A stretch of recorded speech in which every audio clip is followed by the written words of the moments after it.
Buenas tardes. Como parte del curso de Telesalud, el día de hoy realizaremos la telecapacitación sobre protocolo FOLS. Les habla la médico residente de segundo año de Medicina de Emergencias y Desastres, María Alejandra Franco, médico residente del Hospital Nacional Arzobispo Loaiza. ¿Por qué hablar de protocolo FOLS? Como sabemos, en el área de emergencia siempre nos van a llegar pacientes con diversos grados de severidad. Aquellos que trabajamos en el área de trauma shock, sabemos que es bastante frecuente encontrar pacientes que llegan con una inestabilidad hemodinámica, a los cuales debemos aplicar una terapéutica rápida y oportuna. Para ello es necesario, además del examen clínico, hacer uso de herramientas complementarias, dentro de las cuales, en los últimos años, ha cobrado gran importancia la ecografía, al tratarse de un instrumento que nos permite evaluar al paciente en el lugar, de forma rápida, que nos brinde información bastante valiosa y sin generarle mucho daño, a diferencia, por ejemplo, de la radiografía o tomografía que implica irradiar al paciente. Además, es poco costosa y rápida de aprender. ¿A qué se refiere el protocolo FOLS? El protocolo FOLS nos habla de cómo podemos determinar si la aplicación de fluidos a nuestro paciente va a ser efectivo para poder sacarlo del shock. FOLS significa Fluid Administration Limited by Lung Sonography, es decir, el realizar nosotros una sonografía para poder evaluar y determinar si vamos a tener que aplicarles líquido o no o en qué cantidad. Este protocolo fue realizado por Liechtenstein en el año 2012 para valorar la respuesta a fluidoterapia de nuestro paciente en aquellos que presenten un fallo hemodinámico agudo, que nos permite evaluar la volemia clínica. ¿Para qué? Para realizar un esquema para la toma de decisiones y mejorar el pronóstico de nuestros pacientes. ¿En qué consiste el protocolo FOLS? El protocolo FOLS consiste en la aplicación de una ecografía cardíaca simple, así como la aplicación del protocolo Blue, que vendría a ser una ecografía pulmonar, para poder orientar nuestro trabajo frente al tipo de shock que tengamos en nuestro paciente. ¿Cómo saberlo? De acuerdo a los hallazgos dados tanto en el área cardíaca como pulmonar, podremos saber si estamos frente a un shock obstructivo, un shock cardiogénico, hipovolémico o un shock séptico, y de acuerdo a ello saber si es oportuno o no instaurar la fluidoterapia. Vamos a desglosar el algoritmo anterior para poder determinar cómo ir descartando las posibilidades que tenemos del shock y poder instaurar la terapéutica adecuada. En primer lugar, debemos descartar que nos encontremos frente a un shock obstructivo. ¿Cómo? Realizando la ecografía cardíaca simple y el protocolo Blue. La ecografía cardíaca simple nos va a permitir descartar dos posibles patologías, el taponamiento cardíaco y una dilatación del ventrículo derecho. En esta primera diapositiva podemos ver qué signos encontramos en caso de un taponamiento pericárdico. Vamos a ver una imagen hipoecogénica que rodea a nuestro corazón. Idealmente debemos evaluarlo en el foco subsifoideo o en el foco apical. Y si encontramos esta imagen, y además de ello aunado una hipocinesia de nuestro corazón, estamos frente a un taponamiento y por lo tanto sería la causa de nuestro shock obstructivo. Aquí podemos ver otras imágenes en la cual se ve la imagen hipoecogénica alrededor del corazón que correspondería al líquido que está generando el taponamiento cardíaco. Por otro lado, hay que tener en cuenta que otra de las causas de shock obstructivo vendría a ser el tromboembolismo pulmonar. ¿Cómo saber si me encuentro frente a un TEP? Pues uno de los hallazgos que podemos encontrar en nuestra ecografía cardíaca es la dilatación del ventrículo derecho, la cual se puede evaluar en varias vistas. Pero si tenemos, por ejemplo, la vista del eje corto, lo que vamos a ver es un ventrículo derecho dilatado que va a generar un desplazamiento de la pared del ventrículo izquierdo, dando lugar al famoso signo de la D por la imagen que se asemeja bastante a esta letra del abecedario por la alteración de la forma del ventrículo izquierdo. De igual forma, si evaluamos otras cámaras, vamos a ver comparativamente una dilatación de las cámaras del lado derecho respecto a las del lado izquierdo. Además de ello, podemos evaluar el signo de McConnell, que corresponde a una alteración en el movimiento o en la contractibilidad de la pared del ventrículo derecho. Lo que vamos a ver es que la zona apical se va a contraer, al igual que la zona límite entre la aurícula derecha y el ventrículo derecho, mientras que la pared lateral va a dejar de moverse, va a estar hipocinética. Y esto ocurre durante la sístole y va a dar lugar al signo de McConnell que nos podría estar indicando que nuestro paciente está con un shock obstructivo causado por un tromboembolismo pulmonar. Ahora, podemos también aplicar nuestro protocolo Blue para saber si este shock obstructivo está causado no por un taponamiento pericárdico, no por un TEP, pero sí tal vez por un neumotórax. ¿Cómo? Lo que voy a hacer es realizar mi protocolo Blue y analizar si encuentro alguna imagen patognomónica o característica de un neumotórax.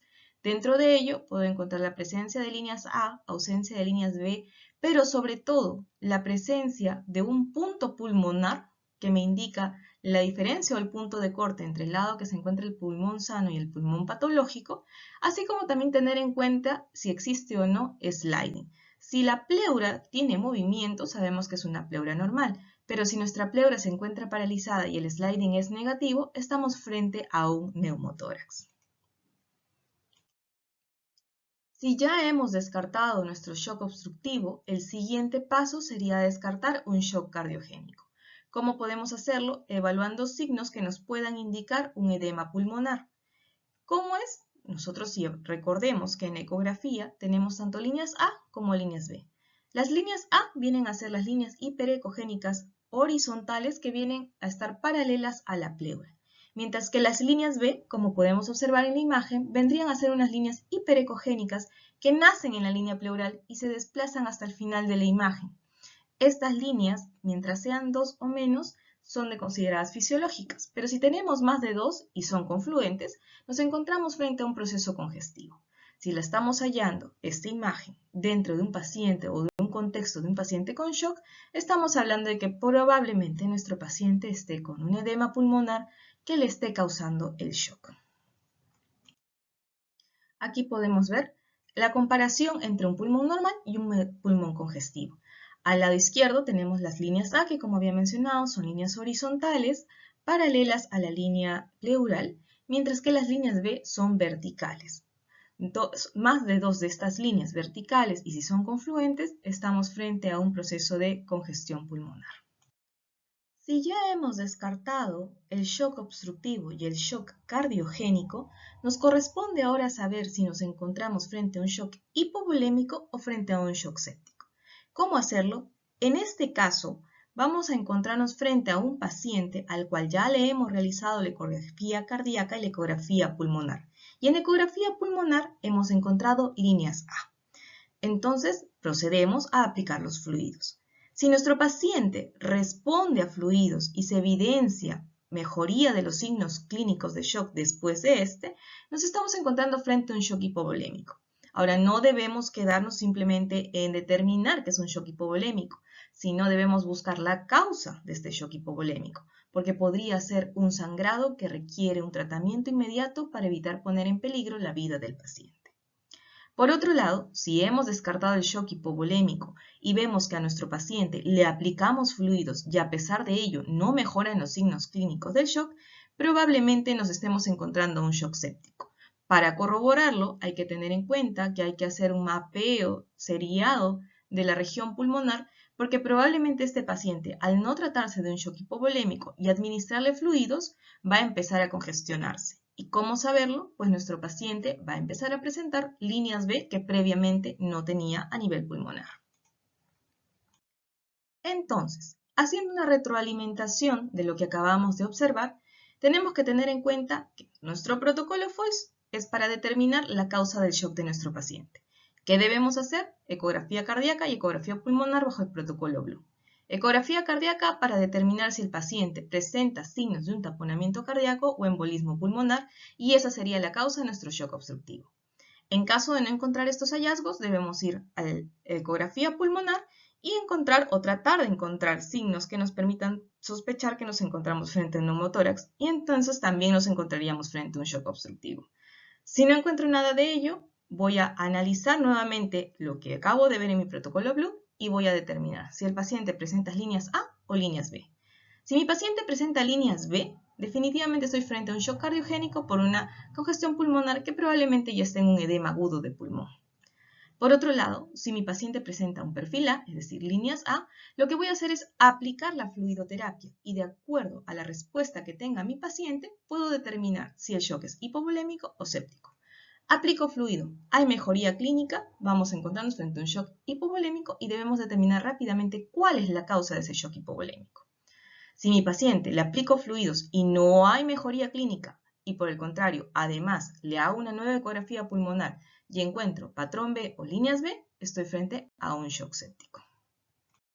Para culminar esta telecapacitación, debemos concluir de que la ecografía transtorácica es de suma importancia para el manejo de nuestro paciente crítico, sobre todo porque nos permite mejorar los tiempos y la calidad de atención que le brindamos.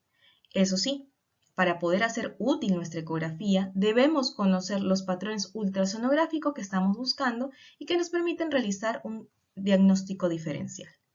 En cuanto al protocolo FOLS, este protocolo tiene como objetivo valorar el fallo hemodinámico agudo y determinar o no la necesidad precoz de fluidoterapia para poder hacer nuestra terapéutica efectiva, pero sobre todo evitar generar más daño al paciente. Este protocolo permite optimizar cada segundo la identificación de patologías y del manejo del paciente crítico. Eso sería todo con respecto a esta telecapacitación. Conmigo será hasta otra oportunidad.